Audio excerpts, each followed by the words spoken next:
Welcome to a video series exploring the Year of the Mammoth cards. As the Year of the Dragon is about to come in, Year of the Mammoth cards rotate out, and we're gonna look at the past, the present, and the future of all of these cards. The Madman!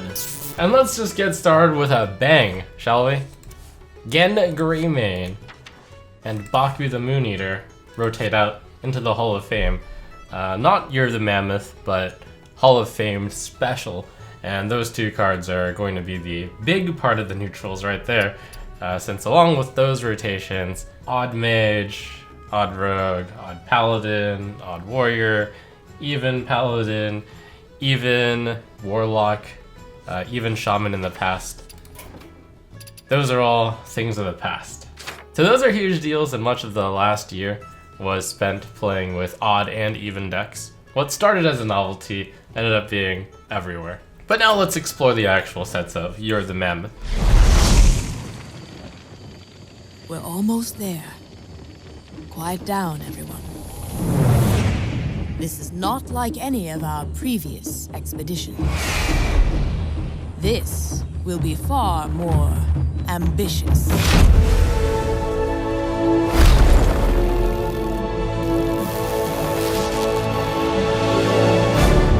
Firefly, a card that saw play across a lot of decks. UNGORO was the elemental deck, and while the elemental theme wasn't that prevalent, Firefly was certainly an elemental there.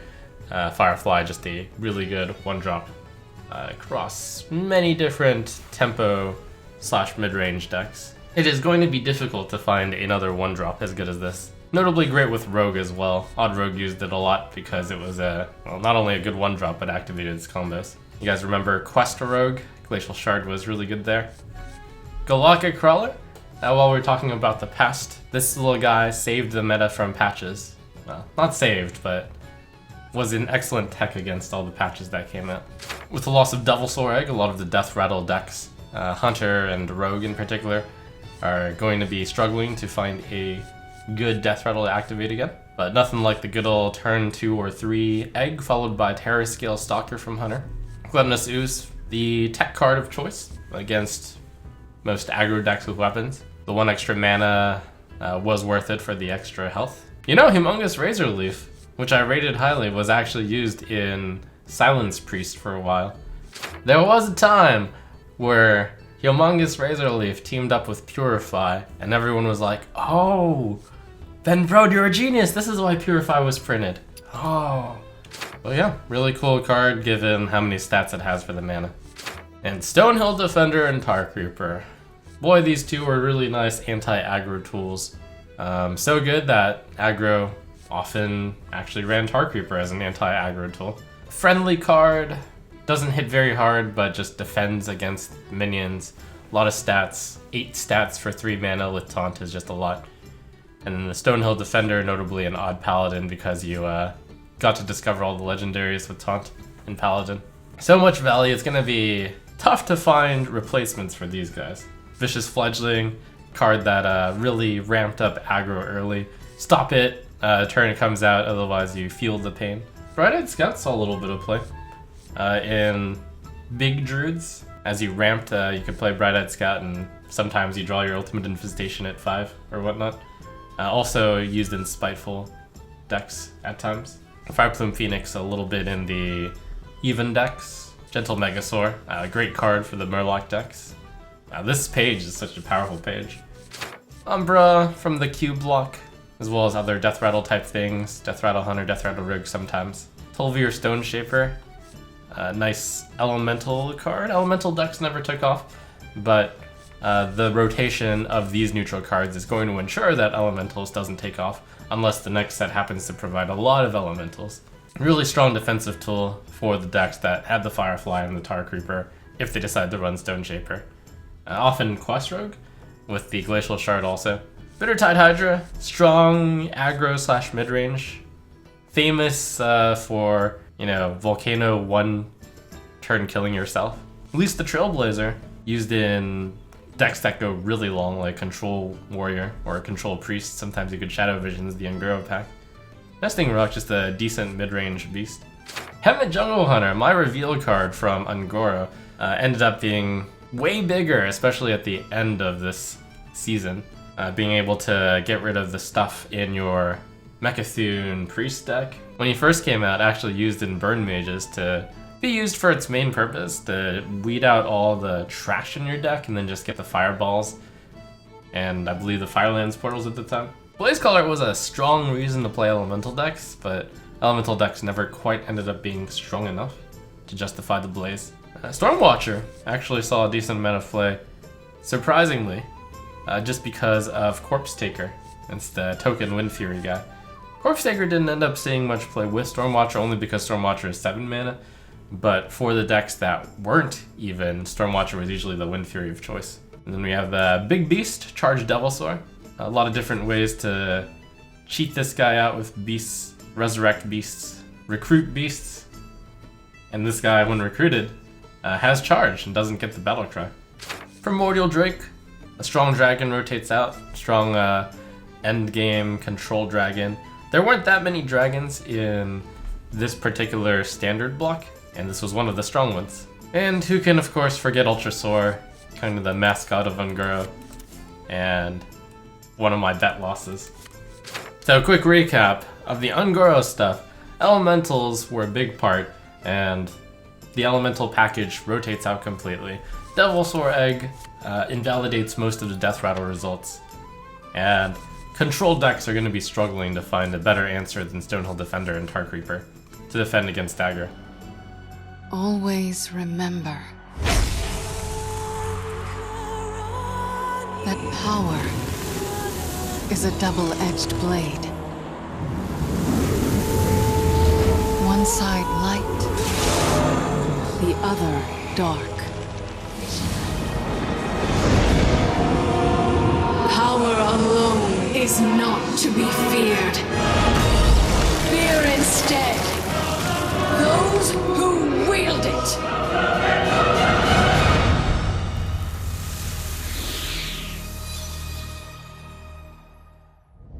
Frozen Throne, an extremely powerful set with the Death Knights. But as we look at the neutral cards, there's some powerful ones here as well. Snow Flipper Penguin, by the way, at one point I did rate this 5 stars in a re-review because Druid tokens ran this as it was a 0 mana 1/1 beast. Intense. A strong aggro card, Acros Veteran. 1 mana, 3 stats, +1 fast stat. Good in those odd decks, especially Odd Paladin. Prince Kaliseth, the most impactful card until the even and odd cards came out. Scourge of the Earth for pretty much 2 years. A year and a half, I should say. Play it on turn 2, play the South Sea Captain on turn 3, get your 3/3 patches out with charge. Disgusting. Happy Ghoul was slept on for a very long time until future sets came out with efficient enough heal mechanics that a surprising deck was born, Heal Zoo, with the Happy Ghoul loss, as well as many of the other heal options. Zoo is going to be switching to something else, but likely Zoo will, as always, survive rotations in a different form. Prince Tal'Daram, very nice little guy that you could use with your Q block, as well as other things in order to emulate really powerful Death Rattle effects generally. Corpse Taker, that was a fun package. You would often put in one bad Wind Fury card, maybe a bad Lifesteal card, and then perhaps an extra Divine Shield to run the Corpse Taker package, so like 5 extra cards into your deck. And for some decks, that was just a good filler, especially in even decks. Meatwagon saw a little bit of play. Finally, as a big egg came out, Mechano Egg. And honestly, it's too bad because that Mechano Egg deck could have actually been really strong post-rotation. But the loss of Meatwagon of all things. Maybe it'll be strong anyways though. Prince Valinor, the prince most people thought would be the most viable, ended up being the least viable. It was tough to value Lifesteal back when it first came out. Turns out it's not quite worth that much. Who can forget this? How long can it go on? How long must it go? Wait, how long? Serenai Chain Gang, how long can this go on? Well, after the nerf, it fell off a bit because it no longer got hand buffed and Shutterwalk got taken apart because Shutterwalk no longer summoned Shutterwalk, it summoned Serenai Chain Gang. Still really efficient though, and even decks still ran it. Sometimes. Cobalt Scalebane, really efficient mid-game minion here. And a dragon, it's just that there weren't really aggressive dragon decks. But yeah, 5 mana, 5/5 with the repeated threat. This guy was seen in quite a few odd decks, as well as quite a few mid-range decks throughout. I almost missed Ticking Abomination. The meme of the set ended up being a key component of a current and raging deck of Mechathune Priest. Interestingly enough, the loss of Ticking Abomination guarantees the death of Mechathune Priest. Bone Drake, a kind of filler dragon in some heavier control dragon decks. Skulking Gust, it came in as a response to Jade Idol as a nice way to hard counter them. Tournament meta was really interesting as a result of Skulking Gust on making sure that you had a few decks with Skulking Gust in it to be able to beat out the Jade Druids of the time. But it ended up being like just a nice card, tech card, to be able to defeat quite a number of decks that also had 1-cost spells. Bone Marrow used to be 7 mana and was ridiculous. Even at 8 mana it saw a little bit of play. Still in even lock, as well as just really more heavier mid-range decks. And then finally, the big guy, the Lich King, seen throughout as a control finisher, control value card, resurrect target. I'd say the Lich King was pretty successful in terms of not being absolutely ridiculous, but being very powerful. Powerful enough to like acknowledge in many decks. So in terms of neutral cards, Frozen Throne's impact is mostly going to be felt with the Keleseth. So in terms of Frozen Throne, the most impactful neutral card is definitely Prince Keleseth, and a few strong ones like the Lich King as well. And just a few strong cards here and there. But nothing that was particularly synergizing or deck defining, other than the Happy Ghoul for Zoo, the Meat Wagon for that particular egg deck, Corpse Taker for a few even decks, which are rotating out anyways. Oh, and of course, Ticking Abomination of all things. You know they can They're gaining on you, your options are few, and you fear that you're never gonna get home. You sought after wealth, will you lose all your health? To kobolds and catacombs. It's kobolds and catacombs! Kobolds and Catacombs. This was a really strong set to finish out the strong block of UNGORO Frozen Throne Kobolds, because they had to just keep, outdoing each other. And the last set of a block could be stronger because it had a lesser time frame of life. Dire Mole, actually a key card in mid-range Hunter, just because you could Crackling Razor Maw it. Really strong beast to play on turn 1 to follow up with the turn 2 beast that targets a beast. Waxy Boy actually saw a lot of play in Quest Rogue because it turns out 1 mana 4/4 Taunt Divine Shield, very strong.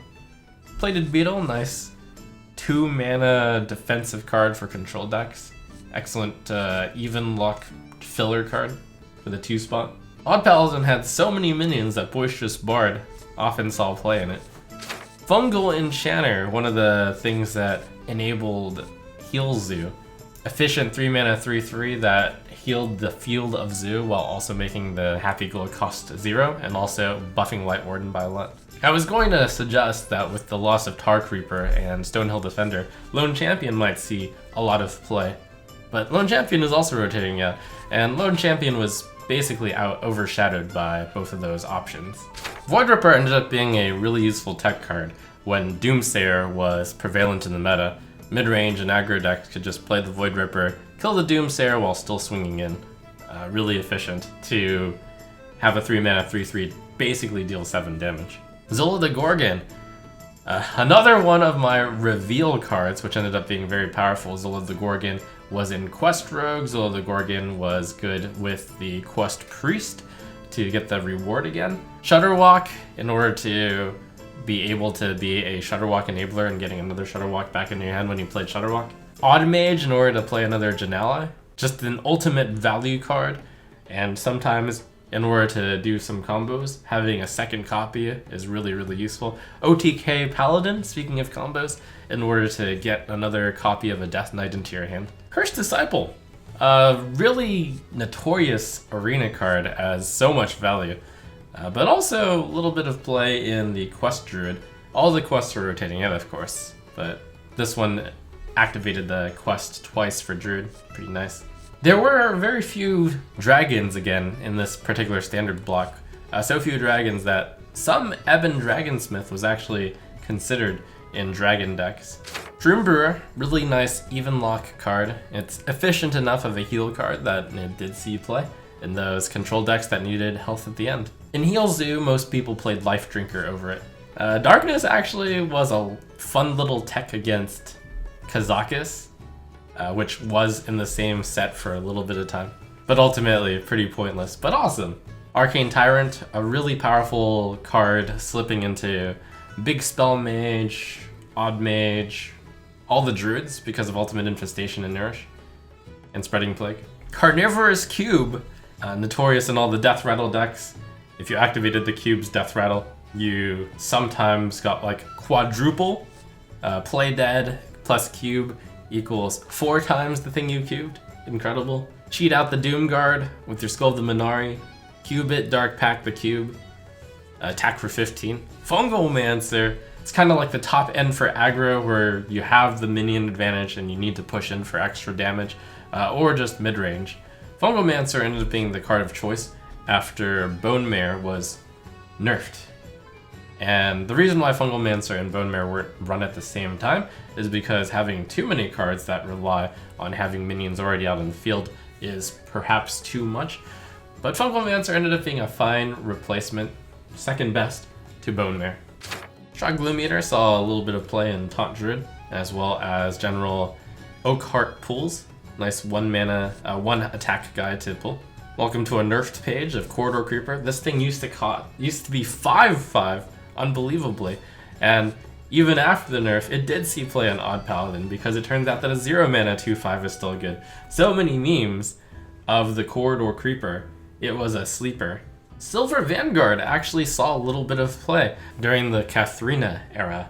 Big Recruit Hunter used Silver Vanguard in order to recruit Katharina as well as the Lich King. Spiteful Summoner, when it was at 6 mana, was the backbone of the Spiteful decks. And even at 7 mana, there were some attempts to still play the deck, but this was a really impactful 6 to 7 mana change. Created completely new archetypes where you only ran Ultimate Infestation or Pyroblast or Mind Control in your deck. And alongside Spiteful Summoner, you often ran a Grand Archivist in order to cast your Free from Amber or Mind Control, mainly.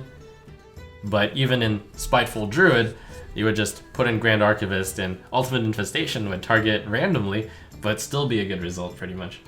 King Togwaggle. I think King Togwaggle was in the meta for just the right amount of time before becoming annoying. When he first came out, it was kind of a joke. King Togwaggle was a meme, in fact, until particular cards were printed. It took Azalina Soul Thief from Witchwood and Dream Petal Florist from Boomsday before the combo enabled, where you could also get a copy of Ransom, so that when you drew your whole deck and then played Togwaggle, if they play Ransom, you can play Ransom. So until then, Togwaggle was mainly a meme, but then it became a real thing. Look at these two guys standing right next to each other. Also in Druid, another way for the Druids to win. Master Oakheart out the Dragon Hatcher and, actually get the Sleepy Dragon with the Dragon Hatcher. The whole crew's right here. But yes, indeed, this is like the Druid page right here. Between Togwaggle and Oakhearting, Dragon Hatchers getting dragons, and then Taunt Druid being like big stuff with the Hadronux.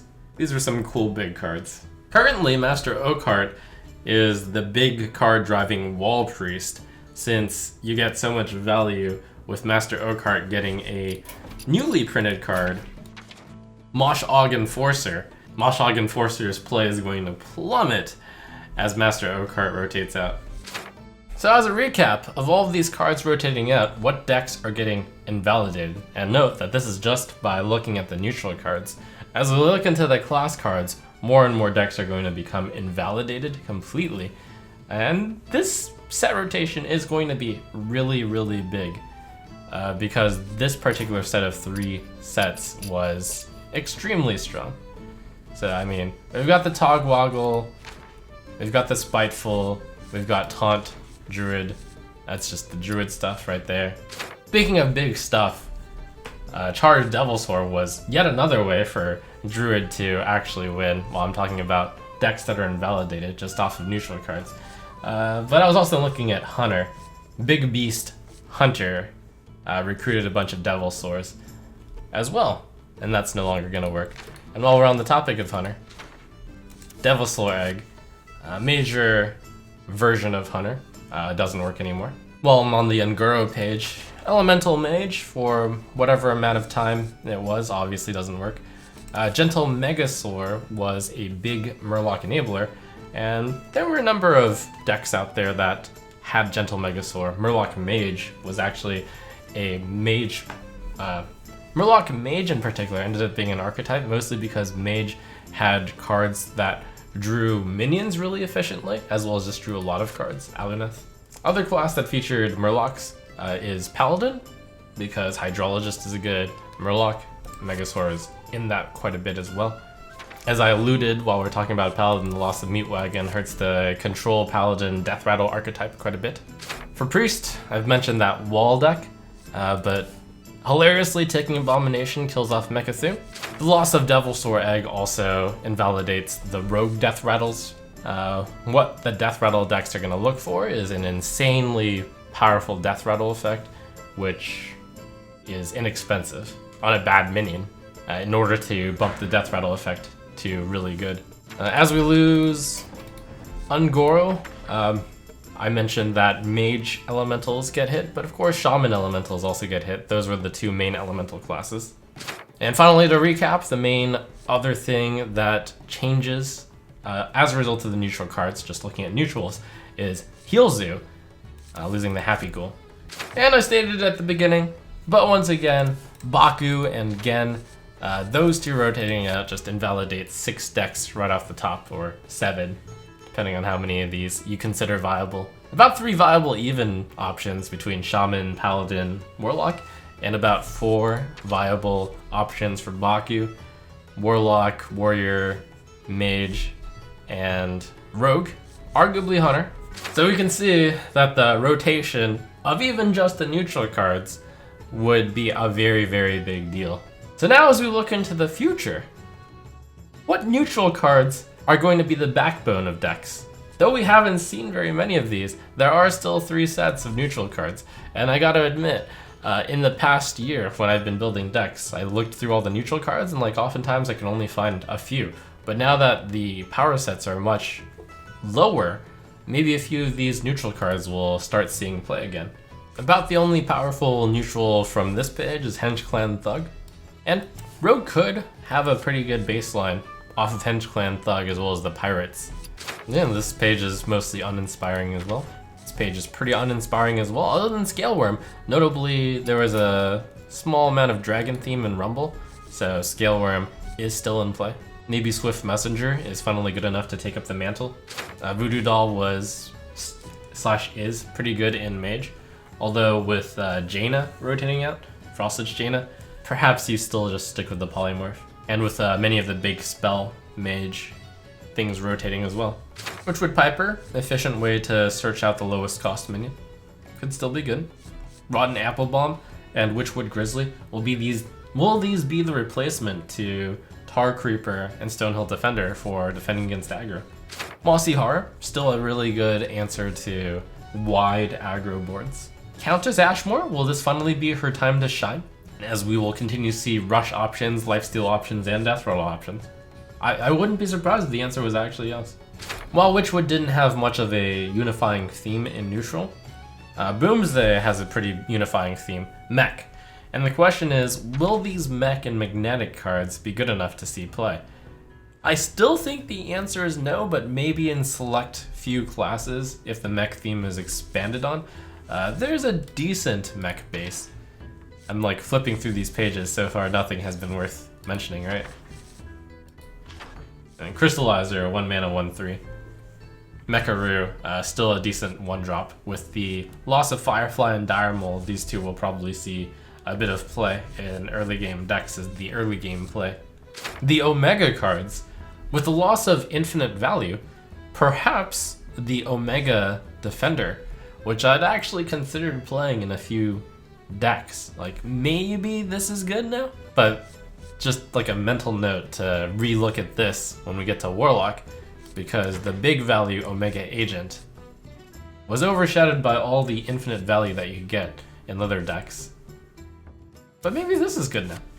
Subject 9 is still in, and I suspect that Subject 9 will be quite good. Still the possibility of grabbing a lot of secrets, especially if the new set prints out a set of secrets for Paladin, Hunter, and Mage. Subject 9 should be considered. With the loss of infinite value, lots of value turns out to be pretty good. Ziliax is still in, gonna be a mainstay in control decks for a while. Wargear, especially if Mech ends up taking off, Wargear will be a part of it. Always the looming threat of Mechathune. Will a new broken way to win the game with Mechathune come about? Or probably they've learned their lesson, and everything is going to be carefully looked at in terms of how it interacts with Mechathune. I doubt this will work. And then finally, Rosticon's Rumble. This Serenite Taskmaster actually has a decent chance of being the one drop of choice, with her being overshadowed by Firefly. Serenite Taskmaster, this could be it.